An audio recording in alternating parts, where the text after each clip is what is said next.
जैसे हस्ताक्षर आपण ऐकले की आपल्या सगळ्यांचे खासदार आणि उद्याचे उमेदवार ओमप्रकाश निंबाळकर, आमदार कैलास पाटील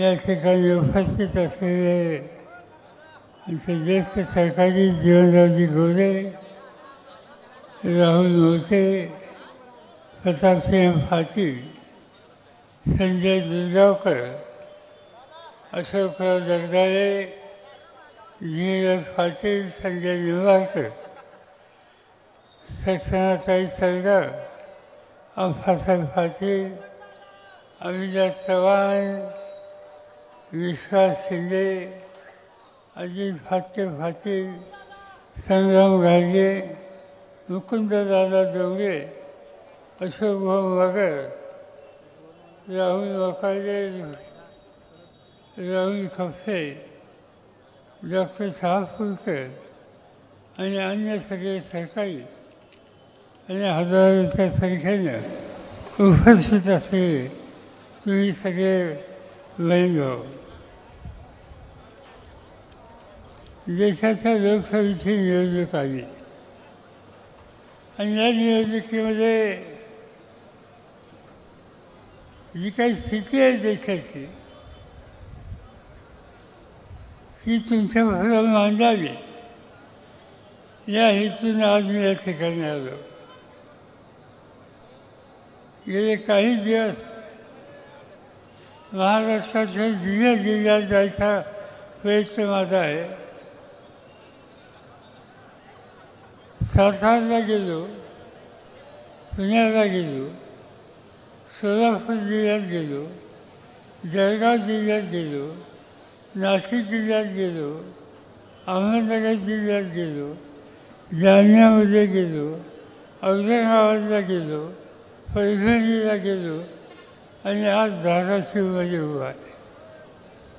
त्याच्यामुळे एक गोष्ट झाली की सारखं बोलून माझा घसा बसला. पण घसा बसो न तर आणखी काय हो. आज देशाच्या समोरची जी स्थिती आहे त्याच्यामध्ये तुम्ही मी जागे झालो नाही तर अनेक संकटांना अनेक गोष्ट तोंड द्यावं लागेल. आणि म्हणून मोदी हे देशाचे प्रधानमंत्री, त्यांचं नक्की राजकारण प्रशासन काय आहे हे तुम्हाला सांगावं या हेतूनच मी आत्ता उभा आहे. आपला देश हा सामान्य लोकांचा देश आहे. लोकांच्या समोरची संकट आहे. काय संकट आहे? खेड्यापाड्याचा माणूस असो, शहराचा मध्यमवर्गीय असो, त्याला विचारले तुझ्या पुढची अडचण काय? पहिलं उत्तर येतं महागाईनं शासन केलं. आधी महागाई कोण निर्माण केली? राज्यकर्ते कोण आहेत आणि त्यांचं आश्वासन काय होतं? हे राज्यकर्ते 2014 साली सत्तेवर आले. 2014ला मत मागत असताना मोदी साहेबांनी सांगितलं की पेट्रोलचा दर 50% 50 दिवसामध्ये मी कमी करतो. आज काय झालं? जेव्हा सांगितलं त्यावेळेला पेट्रोलचे दर होते 71 रुपये. ते 71 रुपये दर लिटरचे 50 दिवसात कमी करणार होते. आज 3650 दिवस आले. पेट्रोलचे दर खाली आले का?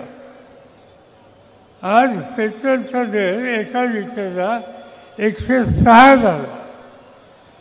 म्हणजे होता 71, 50% कमी करायचे आश्वासन आणि आत्ता 106 करून टाकले.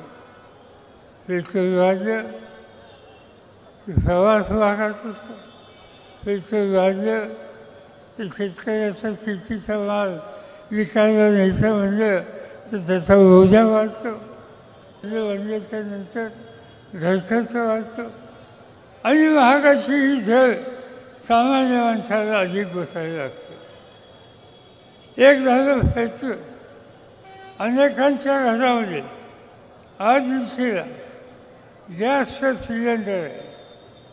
काय किंमत होती? मोदींनी 2014ला घरगुती गॅसच्या संबंधीची किंमत 50% आणायची कबूल केलं. त्यावेळेला दर होता 430 रुपये एका सिलेंडरला आणि आज तो झाला 1167. हा त्यांचा हिशोब. सिलेंडरचे दर वाढले, पेट्रोलचे दर वाढले, डिझेलचे दर वाढले. सामान्य माणसाचा संसार आणि व्यवहार चालवणं हे दिवसेंदिवस अवघड होऊन बसतं. आधीच्या वक्त्यांनी सांगितलं या देशामध्ये तरुण लोक आहेत आणि तरुणांच्या समोरचा सगळ्यात मोठा प्रश्न कोणता असेल तर तो बेकारीचा प्रश्न. आज त्या बेकारीच्या प्रश्नाची काय स्थिती? या जगामध्ये एक संघटना आहे, तिचं नाव ILO, इंटरनॅशनल लेबर ऑर्गनायझेशन. कामगारांचा आणि बेरोजगार तरुणांचा सगळ्या जगाचा अभ्यास ते करतात. आणि त्यांनी असा अहवाल दिला की हिंदुस्थानामध्ये 100 मुलं जर घेतली तर त्यातली 87 मुलं ही बेकार आहेत. 87% तरुणांच्यामध्ये आज बेकारी आहे आणि त्यांना 100% रोजगार द्यायचा शब्द मोदी साहेबांनी दिला होता. त्याच्यात काही त्यांच्या ठिकाणी केलं. तर केलं काय केलं? सत्याचा गैरवापर. सत्याचा गैरवापर कसा केला? निवडून आलेल्या लोकांना संकटात टाकणं. देशामध्ये झारखंड नावाचे राज्य, आदिवासींचं राज्य, तिचा आदिवासी मुख्यमंत्री आहे. गरीब आदिवासींच्या प्रश्नासाठी अखंड प्रयत्न करणार आहे आणि त्याच्या कामाला दिल्ली सरकारने मदत केली नाही म्हणून त्यांनी टीका केली मोदींच्यावर. परिणाम काय झाला? त्या राज्याच्या मुख्यमंत्र्याला आज तुरुंगामध्ये टाकलं. मगाशी उल्लेख केला आपल्या एका सरकारने दिल्ली देशाची राजधानी. दिल्लीचे मुख्यमंत्री अरविंद केजरीवाल. अरविंद केजरीवाल 3दा मुख्यमंत्री झाले. त्यांचं वैशिष्ट्य हे की शिक्षणाच्या उत्तम सवलती दिल्या, दर नाही ठेवले, आरोग्याच्या सुविधा दिल्या, रस्ते सुधारले, परिसर सुधारला. जगाचे लोक दिल्लीमध्ये येतात. अरविंद केजरीवाल यांनी केलेलं काम हे बघण्याच्यासाठी त्या ठिकाणी येतात आणि असं काम करणारा माणूस मुख्यमंत्री आज जेलमध्ये आहे. तुरुंगात टाकलं मोदींनी सांगितलं. अनेक गोष्टी सांगता येतील. पुढे महाराष्ट्रामध्ये आजच माझ्या कानावर एक गोष्ट आली. एक गोष्ट अशी आली की मुंबईच्या कृषी बाजार समितीमध्ये निवडून आलेल्या कमिटीच्या लोकांना कुठे काहीतरी आरोप झाले तर त्याचा एक मुख्य माणूस संजय पानसरे त्याचं नाव त्यांना आज अटक करून टाकली. त्या मार्केटमध्ये कामगारांचा प्रतिनिधी म्हणून काम करणारे शशिकांत शिंदे नावाचे माजी आमदार आज सातारमधून लोकसभेचे उमेदवार आहेत. ते आणि त्यांच्या सहकार्यांना नोटिसा दिल्या.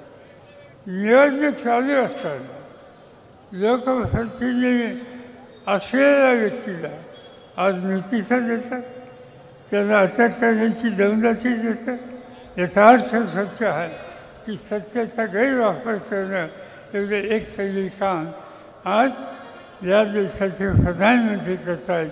आणि ते जर चित्र बदलायचं असेल तर या निवडणुकीमध्ये ओमराजे निंबाळकरांना मोठ्या मतांनी विजय करणं हे तुमचं माझं सगळ्यांचं कर्तव्य. या जिल्ह्याच्या संबंधी माझे अनेक वर्षाचे संबंध पद्मश्री भाषांची होते आणि त्यांना साथी दिली, शक्ती दिली. कारण उस्मानाबाद, धाराशिव हा जिल्हा विकासाच्या संदर्भात पुढे गेला पाहिजे ही मनापासूनची इच्छा होती.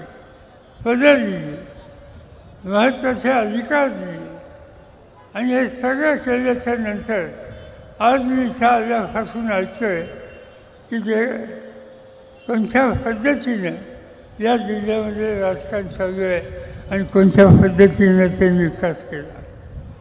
असे उमेदवार ओमप्रकाशराजे निंबाळकर यांचं भाषण ऐकल्यानंतर मला आश्चर्य वाटलं. इथे हॉस्पिटल काढायचा प्रस्ताव होता, तो मान्य केला आणि त्या हॉस्पिटल नेलं कुठं? नेलेला नव्या मुंबईला. आज धाराशिव जिल्ह्यामध्ये इथल्या गरीब पेशंटची गरज भागवण्याची अत्यंत आवश्यकता होती. असं असताना हॉस्पिटलची परवानगी मिळाली आणि ते नव्या मुंबईत नेलं आणि गरिबांच्यासाठी सरकारने दिलेली ही योजना आज नव्या मुंबईमध्ये एका विशिष्ट वर्गाच्यासाठी चालवली जाते.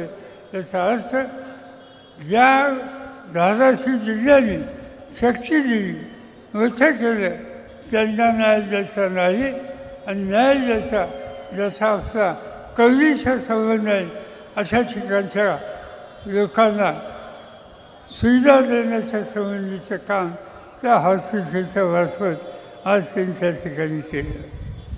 खरं म्हणलं तर माझ्यासारख्याची यांच्याकडनं अपेक्षा आली होती. अनेक गोष्टी केल्या. त्यांचे चिरंजीव आमदार नव्हते, आमदार नसताना मंत्री केलं. हेतू हा की काहीतरी लोकांच्यासाठी करतील. पण आज इथं आल्याच्या नंतर त्यांचे एकंदर उद्योग विशेषतः तुळजापूर आणि धाराशिवमध्ये जे ऐकले माझ्यासारख्यांसुद्धा धक्का हा बसला. आणि याला उत्तर एकच आहे, नुसता धक्का बसून चालणार नाही, याला उत्तर शोधलं पाहिजे. अनेक गोष्टी या ठिकाणी त्यांच्या सोपवल्या पण त्याची पूर्तता झाली नाही. आणि त्याला उत्तर काय? उत्तर एकच आहे, उद्याच्या निवडणुकीच्या दिवशी मतदान करताना या ठिकाणची जी मशाल आहे त्याच्यासमोरचं वचन लावणं आणि कितीही संकट आली तर या मतदारसंघाच्या लोकांची साथ कधीही सोडणार नाही असं लौकिक जनता आहे. अशा आज ओमप्रकाशराजे निंबाळकरांना मोठ्या मताने विजय करा एवढीच विनंती या ठिकाणी करतो आणि माझे 2 शब्द संपतो. एबीपी माझा, उघडा डोळे बघा नीट.